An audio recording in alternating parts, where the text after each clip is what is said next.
satu lagi pertanyaan dari media sosial. Assalamualaikum warahmatullahi wabarakatuh. Waalaikumsalam. Saya hamba Allah dari Riau mau bertanya.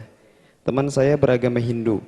4 hari sebelum dia meninggal, saudaranya memintakan kepada saya untuk membacakan 2 kalimat syahadat. Dia pun mengikuti ucapan saya. Saya bacakan 3 kali berturut-turut dan dia meninggal dunia. Apakah dia masuk Islam, Buya? Tapi saat acara penguburan dia dikuburkan dengan agama Hindu. Bagaimana itu, Buya? Terima kasih jawabannya. Assalamualaikum warahmatullahi wabarakatuh.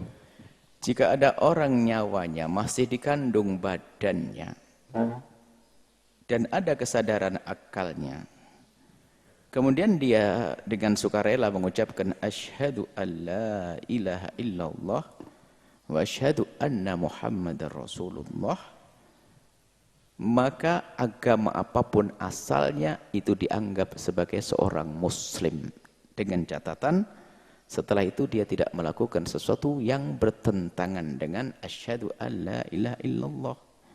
Misalnya orang Hindu setelah bersyahadat enggak ngapa-ngapain, enggak nyembah berhala lagi, dia setelah syahadat sakit mati, muslim dia. Kecuali naudzubillah setelah bersyahadat pergi lagi ke kuil lalu nyembah, ke wihara nyembah, ini enggak dianggap syahadatnya.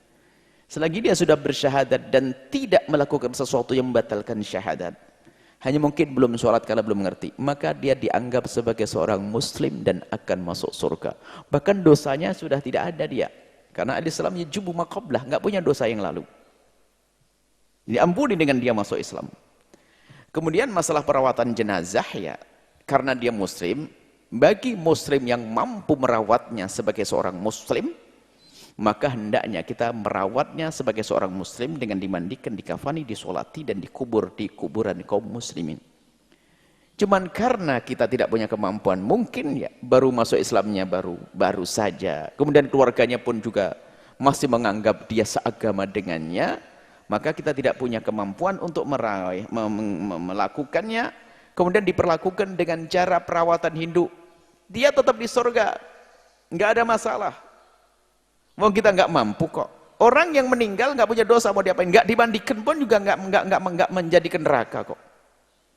Dia insya Allah orang ahli surga, baru masuk Islam sakit, masya Allah, meninggal, wah enak tuh. Diampuni oleh Allah. Biarpun dirawat di dunia dengan cara perawatan Hindu, dia tidak akan merubah posisinya dia nanti di akhirat, tetap menjadi ahli iman. Hanya kita, kalau kita mampu merawatnya dengan Islam, kok tidak melakukannya, kita melakukan dosa, tidak melaksanakan fardu kifayah. Tapi kalau kita tidak mampu, tidak dosa. Untuk jenazahnya, insya Allah aman dia di hadapan Allah. Itulah pentingnya syahadat, pentingnya Islam, penting iman. Makanya mengucapkan kalimat syahadat adalah sebagai syarat agar bisa diperlakukan di dunia sebagai orang yang beriman, untuk bisa saling menikah dengan kaum muslimin, hartanya diwarisi oleh orang Islam, dikubur di tempatnya kaum muslimin, ini kan dengan mengucapkan kalimat syahadat, dan dia sudah mengucapkan kalimat syahadat. Wallahu a'lam bishawab.